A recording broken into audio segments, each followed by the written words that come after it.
Это программа «Актуальное интервью», в студии Иван Лазаренко. Здравствуйте. Ученые обеспокоены таянием вечной мерзлоты. Угрожает ли глобальное потепление разрушением инфраструктуры, в том числе домам? Как ведется мерзлотный мониторинг и есть ли у специалистов жилищного контроля серьезные поводы для беспокойства? Об этом мы поговорим с заместителем руководителя Управления государственного строительного и жилищного надзора республики Владом Пермяковым. Влад Михайлович, здравствуйте. Здравствуйте. Ученые подсчитали, что 60% всей арктической инфраструктуры находится под угрозой разрушения. Но как быть в этом случае? Ведь дома у нас стоят на сваях. Почему они могут разрушиться? Для начала надо немножко объяснить зрителям, что у нас в Российской Федерации использование вечно мерзлых грунтов по двум принципам происходит. В Якутии где у нас практически полностью вечная мерзлота, у нас используется первый принцип. Что это означает? Значит, это сохранение вечно мерзлых грунтов в период строительства и на весь срок эксплуатации зданий и сооружений. В этой части у нас в управлении создан отдел, он называется отдел мониторинга и контроля. Потому как надзор слова почему нет? Потому что на уровне федеральном такого понятия, как мерзлотный надзор, нет. Поэтому занимается этот отдел мониторингом, сбором информации в период строительства, а также в период эксплуатации многоквартирных жилых домов. Ну, скажите, а все ли дома, и жилые дома, и административные здания попадают под этот мерзлотный мониторинг?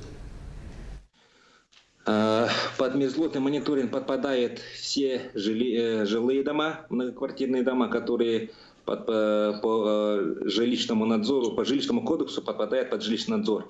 В период строительства все здания и сооружения, которые подпадают согласно градостроительного кодекса под государственный строительный надзор. Здесь у нас после ввода в эксплуатацию вылетают объекты общественного назначения. Это школы, детские сады, коммерческие какие-то здания, по которым мониторинг и надзор должны проводиться уже собственниками. Расскажите, пожалуйста, а что такое геотехнический мониторинг? Геотехнический мониторинг, если по-простому объяснить, это наблюдение за состоянием зданий, грунтов оснований зданий и сооружений. Это наблюдение за температурным режимом. Да, мы понимаем, что минусовая температура не должна повышаться. Это наблюдение за осадками зданий в период эксплуатации, да, и то же самое в период строительства.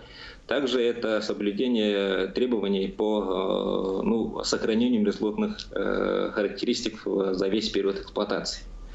Значит, это у нас регламентируется сводом правил основания фундамента на вечно мерзлых грунтах, также жилищным кодексом и постановлением правительства, которые указывают, что эти мероприятия обязательны. То есть со своей стороны жильцы тоже должны за это отвечать, потому как все собственники зданий и сооружений, согласно того же жилищного кодекса, являются ответственны за содержание зданий и сооружений. Но вот такая ситуация. Правомерно ли начисление управляющих компаний жителям многоквартирных домов за проведение вот этого геотехнического мониторинга? Да, на сегодня это правомерно, потому как я уже сказал, это обязательное требование, согласно и постановлению правительства, и жилищного кодекса. Также статья 30 жилищного кодекса того же говорит, что за бремя содержания лежит на собственника. Но у нас, как правило, это все физические лица. Есть, конечно, и часть юридических.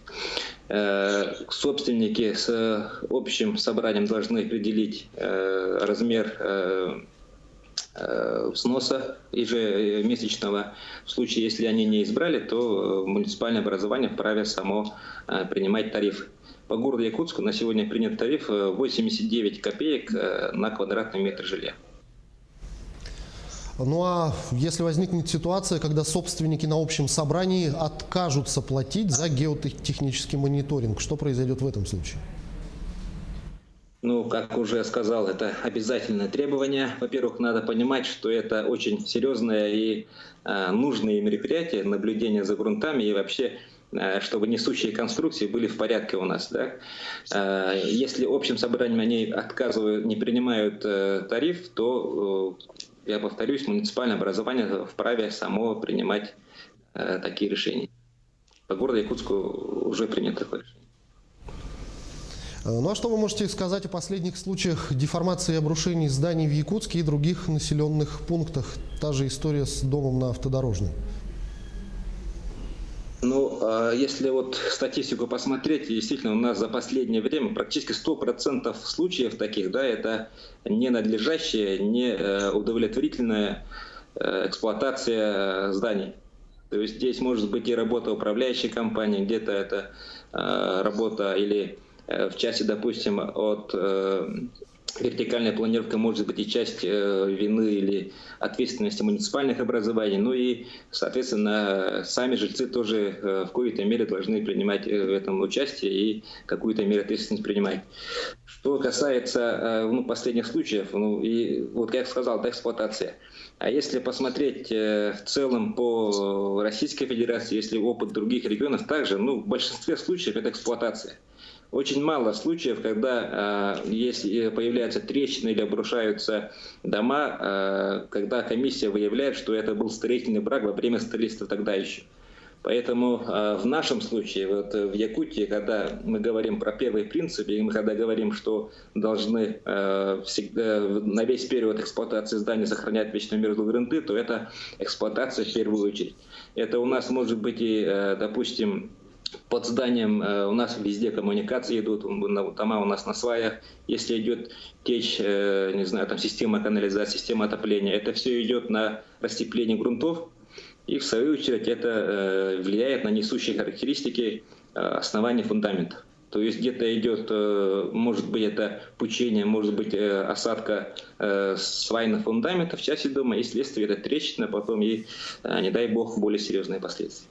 Поэтому, еще раз повторяю, это очень важно своевременно мониторить и выявлять такие нарушения заранее. Расскажите, а есть ли какие-то научные изыскания о том, какие дома целесообразнее все-таки строить в будущем на вечной мерзлоте? Есть ли что-то принципиально новое или все-таки сваи – это наше все? На сегодня вот такой прям альтернативы к свайным фундаментам я не вижу, и таких, скорее всего, на сегодня нет. Как один из примеров, вы видите, по второму принципу построен 203-й микрорайон. Тут насыпные грунты, но вместе с тем здесь под насыпными грунтами, естественно, у нас еще и есть вечная мерзлые грунты, также есть. Поэтому на сегодня, в принципе, если нормальная эксплуатация, вот нет такого случая, чтобы эксплуатация хорошая и сваи куда-то уходили. Сами по себе вечно мерзлые грунты по характеристикам близки к скальным грунтам. И, естественно, когда он растает, вода или там вот болото получается, оно никаких несущих характеристик, естественно, не имеет. Поэтому в нашем случае эксплуатация наше все. И свайный фундамент, несмотря на то, что там ученые предполагают какое-то глобальное потепление, на сегодня вполне очень, скажем так, надежный фундамент в Якутии. И еще раз повторюсь, в случае, если добросовестная и надлежащая эксплуатация. Влад Михайлович, я благодарю вас за беседу. Спасибо, что ответили на наши вопросы. Всего доброго. Это была программа «Актуальное интервью». О мониторинге вечной мерзлоты мы говорили с заместителем руководителя управления государственного строительного и жилищного надзора Якутии Владом Пермяковым. До встречи в эфире.